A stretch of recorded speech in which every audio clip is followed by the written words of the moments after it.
Congruent angles, just like congruent segments, are things that have the same measurement. That's what congruent means. It's shapes that have the same measurement. So for a line segment, congruent segments just had the same length. They had the same measurement in that regard. For congruent angles, they just have the same degree measurement.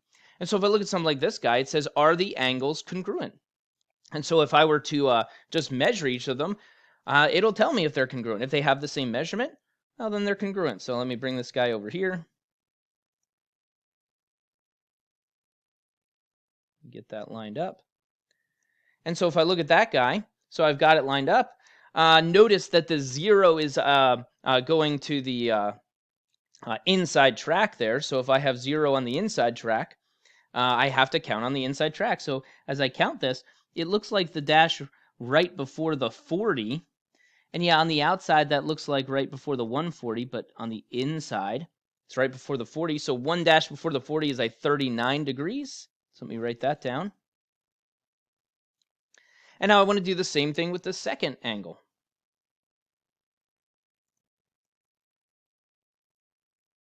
So let me line this thing up. And it looks like when I look at this guy,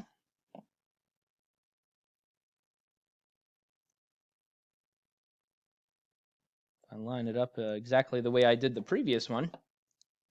It looks like I'm one dash before the 40 degrees again.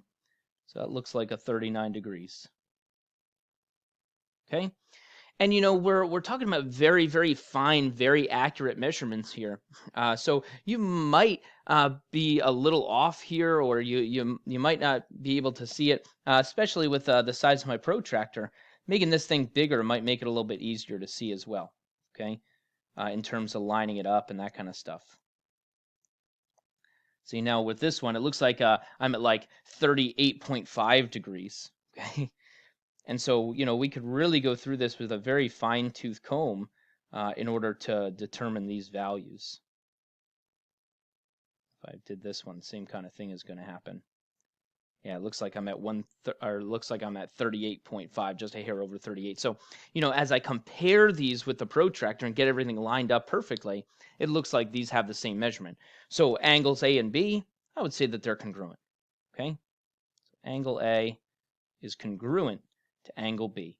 And again, congruent just means the shapes are the same. What makes the shapes the same? Because their measurements are the same.